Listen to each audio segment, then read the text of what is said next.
Okay, so in 9.3, we start to talk about testing the difference between two samples when the data from the two samples are dependent on each other or they're linked.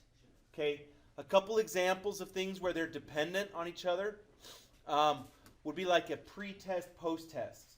If I'm testing the same people before and after something, those two data values are linked and they're dependent on each other. If you tested really high on the pre-test, we expect, less growth than we do for someone who failed the pretest. And so that pretest to post-test data is linked. Okay? If I'm doing a drug medication and I do something that's supposed to lower cholesterol, if Casey has low cholesterol now, the drop in her low cholesterol is going to be less than if River has really high cholesterol. Which coincidentally, I don't know if you know this, but cholesterol is not directly linked to fitness. Like you could be healthy and run a lot and still have high cholesterol because there is some genetic component to it. So anyway,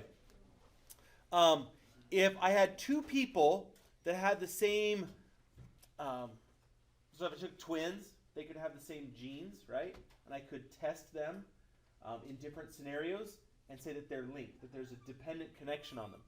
Now I wouldn't want to do paternal question. I'd want them to be identical twins, like they are genetically the same. That kind of deal. Or two people with the same IQ and same background. I could try to give them two different learning styles and see which one performs better. It's not exactly aligned, but we could say there's a connection there. But we try to do before and after or compare two sets. If the two samples are dependent, we can't do them as a direct comparison. So instead of running the two sample t-test like last time, we're actually going to merge the data into one sample. Okay, we're going to talk about that. And instead of doing a comparison of the two, we're going to turn them into a difference. We're going to talk about the difference of those before and after. So we're going to use this symbol mu sub d, okay, to represent the difference or the mean difference, the average difference to the before and after in the matched pairs. If the researcher believes that the new value, the second value, is bigger, we would use a less than symbol and do a left tail test. Our null hypothesis is always going to be that the average difference, the mean difference, is 0. We're basically saying that the before and after were identical. That will be our null hypothesis.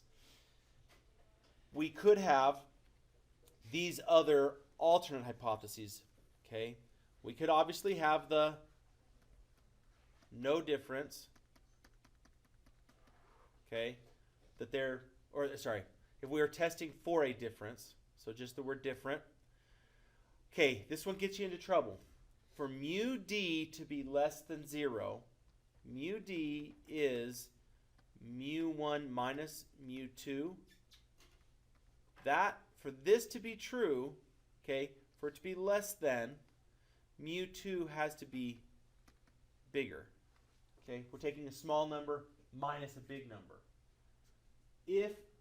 So it's weird because the way the wording of the question will often be said is, what if the researcher believes that the new value is increased? Well, an increase in the second value means we're going to do a less than for the difference. So we've always said greater than or increase makes greater than symbols. When we're doing the difference of the two samples, we have to do it. It's reversed. And the same thing over here.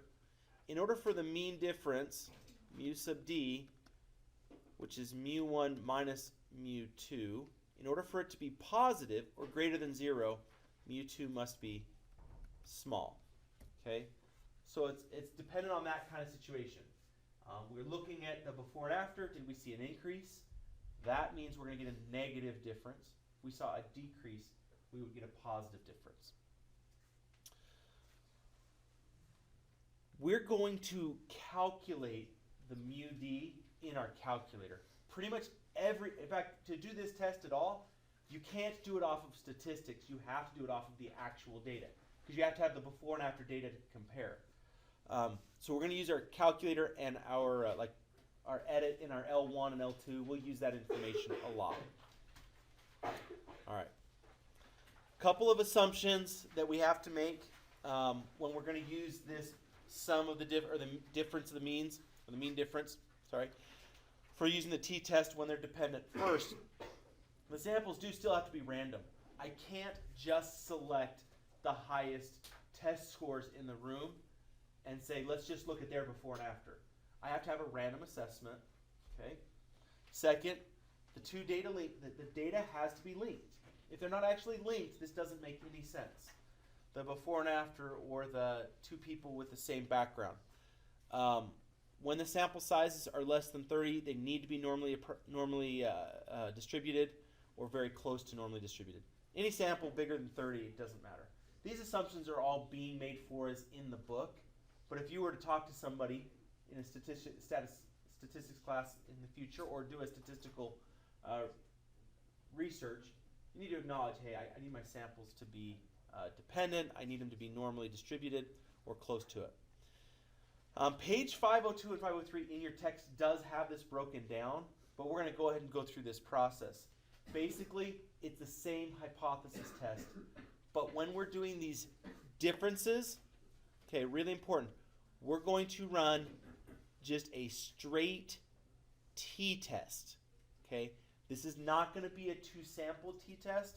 This is not going to be anything relating to two samples. It is going to be a standard t-test that we learned about back in chapter 8. It was like our 8.3, something like that. We learned how to do a t-test. It will just be a t-test, but we have to create the data values for our differences. So we're going to walk through this process once, really clear, try to break everything down. You do need to have your calculator handy. So as we go through this process, we can kind of go back and forth between the calculator and the paper. This is a sample of 9 local banks that shows their deposits in billions of dollars 3 years ago and their deposits in billions of dollars today. This is something where we should be able to say it's a before and after. They're clearly linked. That if a bank had huge deposits 3 years ago, we expect them to have larger deposits today. Not necessarily larger than they were, but just larger than a small bank. And so we have these 9 different banks written out. So let's go ahead and the following question. At an alpha, that's supposed to be an alpha of 0.05, can it be concluded that the average in deposits for the banks is greater today than it was 3 years ago? So let's start with our hypotheses. I always like to get those done and out of the way. The null hypothesis will always be today that the difference, the mean difference, is going to be 0. That there's effectively no change in the before and after. And remember, mu d is equal to mu1 minus mu2. The difference between them. What is it? All right? The alternate hypothesis, we'll talk about what mu d is to 0. Is it greater than 0, less than 0, or not equal to 0? It says right here that we are doing greater today. That means it's gone up as we went forward in time, which means that this mu2 is now big. It's gotten larger than mu1, so I should expect this to be a negative number. Whatever's happening, I'm expecting or asking the question, is the difference negative? For me to have the difference be negative, I need to use a less than symbol. Any questions on that breakdown? Because that's really important. We understand, yes, it went up, but that means that the subtraction or the difference is going to be negative. Okay. Which one should be our claim? If we want to conclude that it is greater, then we want to support the alternate hypothesis. We are going to run a t-test, so we need this to be a t-value. We need the t statistic, and we also are going to find our p-value for comparison against alpha, which is 0.05. Okay. At this point, we're going to go to our calculator and let's talk our way through this process. First thing we're going to do is go to stat and we need to edit the data. Okay? You're going to need to put in L1 all of the data from the before. So we're looking at 11.42, 8.41, 3.98, 7.37, 2.28, 1.1, 1, 9, and 0.9 and 1.35. That should be a total of 9 values. Then in L2, you need to put your values for the after, and they need to be aligned. Whatever you put in first, you got to put in its corresponding value first in this list.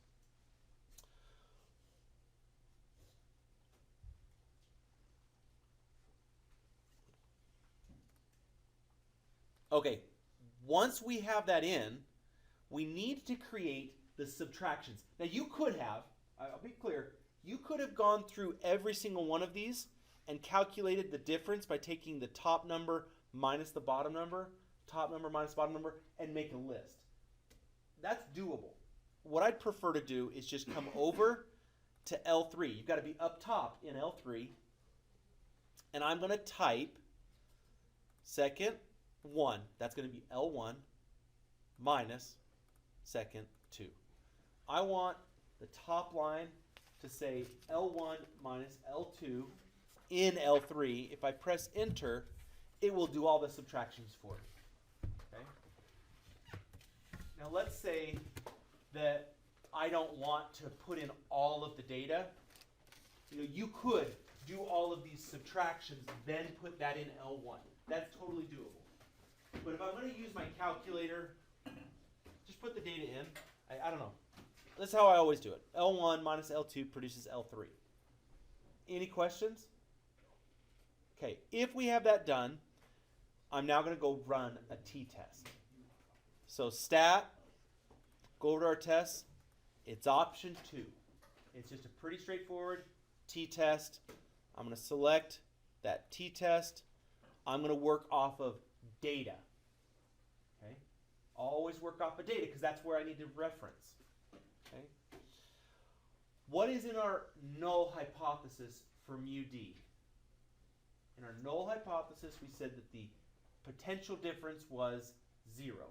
So that will always be 0 on this test if we're doing the 2 dependent samples. We'll always put 0 there. Where is my subtracted differences? It's L3. So I need to make sure that my data, or my list that they're choosing from, is L3, not L1, not L2, but wherever the subtractions are. Now, if I was someone who wanted to just do the subtractions by hand and put the subtracted values in L1, obviously I would use L1 here. You need to go wherever your subtractions are. Frequency is always 1. We're choosing less than 0, so we chose less than. Calculate, and it produces our t-value and our p-value. Our t-value is negative 1.67, which definitely implies the idea of being less than. But our p-value is 0.066. That value is greater than alpha. So while it looks like the bank data has gotten larger, and almost all of them have, if I want to be confident with only a 5% chance of error, that p-value tells me to not reject the null hypothesis. It's not strong enough evidence. So I would say there is not enough evidence to support the claim. So most of what we're doing has not changed. A couple things that we have to keep track of. One, when we're comparing 2 dependent samples, we're not going to compare the 2 samples directly. We're going to talk about the mean difference. Okay?